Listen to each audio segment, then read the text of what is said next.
Welcome to our final video in the World War I series, and we are of course now looking at the Treaty of Versailles, signed in 1919. So the war has played out, the armistice was signed. It's pretty harsh against the Germans, given they were in a difficult position by the time they got to November 1918. And after the armistice is signed, yes, the ceasefire holds, the guns stop, and the dismantling, particularly of the German military, the army, the navy, and the air force, takes place. The Allies, of course, want to start the rebuilding process, and for some of them that starts fairly quickly. For others that had been involved in the war, it takes a longer time. So before we look at the Treaty of Versailles itself, we need to take stock of where we're at and the position that the delegates find themselves in as they're negotiating this treaty. Of course, there's a lot of people dead or wounded as a result of the war. And you can see the figures on this screen suggesting the Central Powers on the left and the Allies on the right, a total of roughly close to 8 million people. Other people say, historians suggest that that's an underestimate, and more than 10 million people actually died on the battlefield itself during World War I. There are also, of course, many wounded, higher wounded figures, of course, than dead. Some of those casualties, the wounds would have recovered, but for many who were wounded in the war, they carried those wounds with them after the war. Clearly, amputees have found life different to what it was before the war for them. Some also had psychological injuries, shell shock, for example, that impacted on them for the rest of their lives. There are some men, veterans, who spent the rest of their lives in hospitals, unable to participate at all in daily life. Even those who went back to families and tried to get on with life didn't always, have a successful time, and the experiences of the war did impact on the rest of their lives.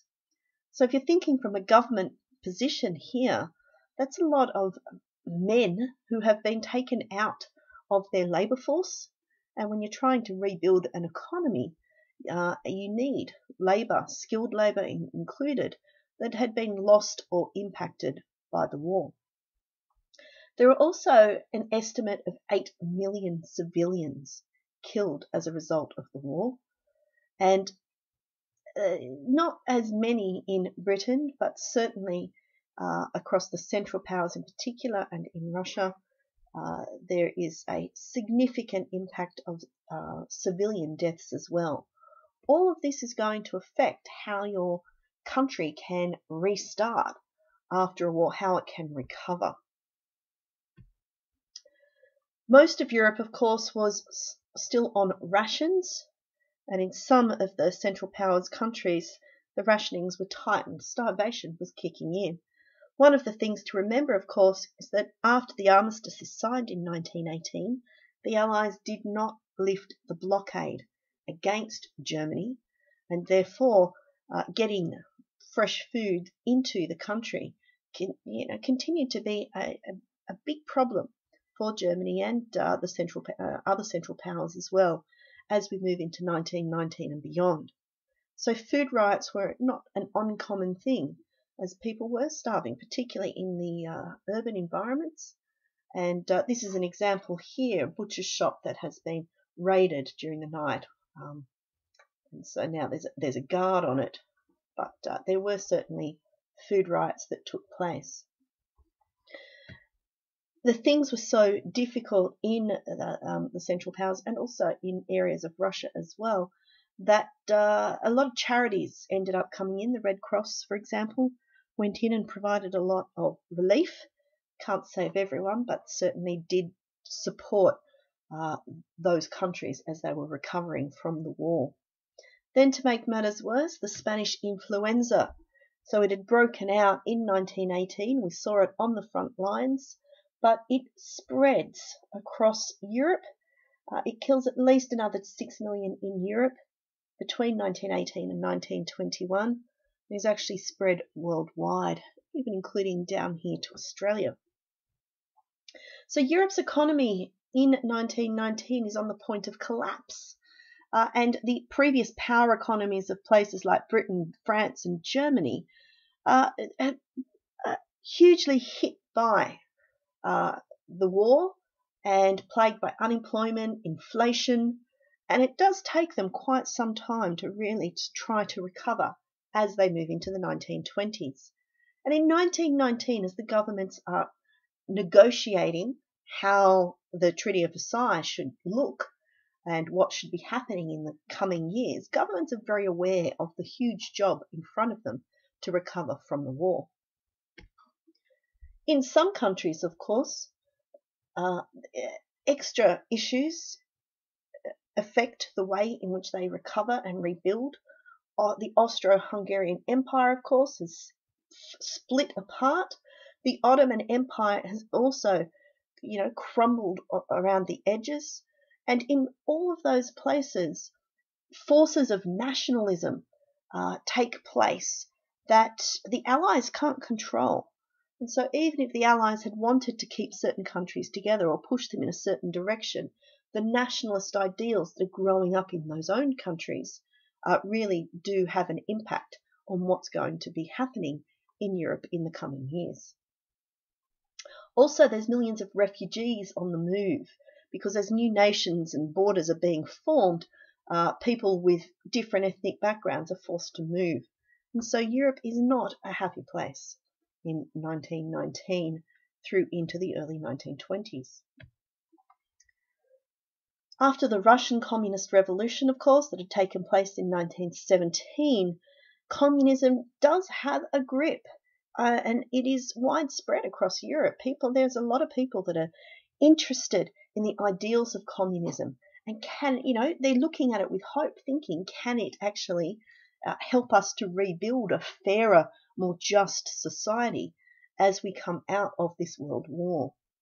At the same time, however, many of the governments were afraid of communism and revolutions that might take place. And these posters that we see here from Germany in 1919 are just a taste of the fear that governments and many people held about Bolshevism. The Bolsheviks, of course, were the ones who controlled Russia and brought communism to Russia.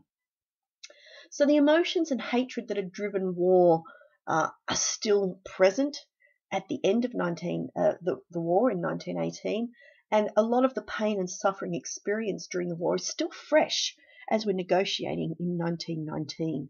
So all of these different factors are at play as the delegates get down to their negotiations. Now, the peace conference itself, it was decided to be held in France. It was referred to as the Paris Peace Conference, and the venue was the Palace of Versailles, this beautiful grand palace here just outside of Paris. Now, the decision to hold it in France meant that Clemenceau, the French Prime Minister, got to dominate the proceedings because neither Wilson nor Lloyd George actually spoke French.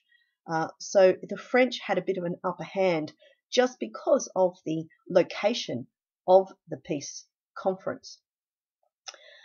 The Palace of Versailles, of course, also contains the beautiful Hall of Mirrors, which coincidentally is the place where the Germans forced the French to surrender and sign a peace treaty at the end of the Franco-Prussian War.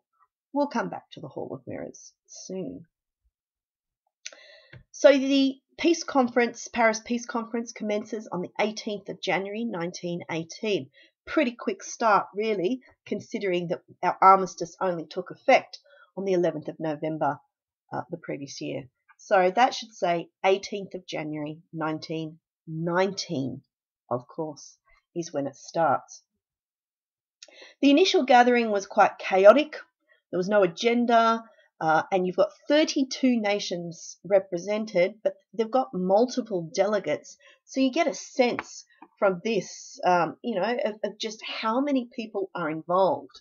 And if you've ever done group work, you can understand that the bigger the group, the more difficult it is to actually, come to any agreement.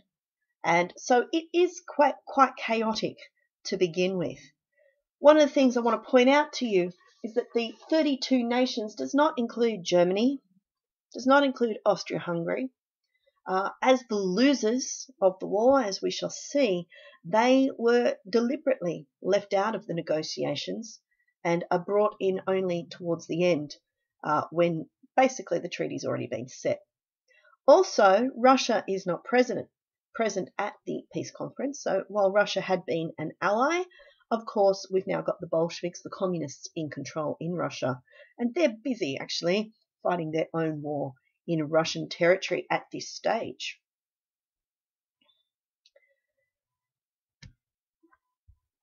Really, the agenda is set by the big three. We've got Lloyd George from Britain, Clemenceau from France, and the big tall guy, Woodrow Wilson from America.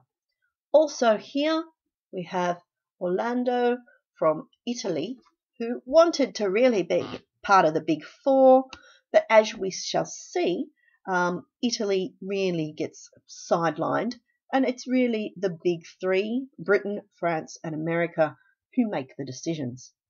So what we want to do is take a closer look at the big three and their goals in the Treaty of Versailles. Clemenceau, known as the Tiger, because he was quite ferocious, would get a grip on things, had a very clear agenda. Remember, he's hosting the conference. So, first of all, return all French territory, including Alsace-Lorraine, that little bit of land that had been taken by the Prussians at the end of the Franco-Prussian War, incorporated into Germany. You remember, the armistice terms have already asked that Germany vacate from that area. France now wants to make it official that Alsace-Lorraine is back as a part of France.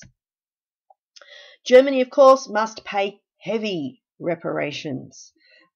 Germany must pay for everything that has been done in France, and that is a very key point that Clemenceau wants to make as he starts negotiating this treaty.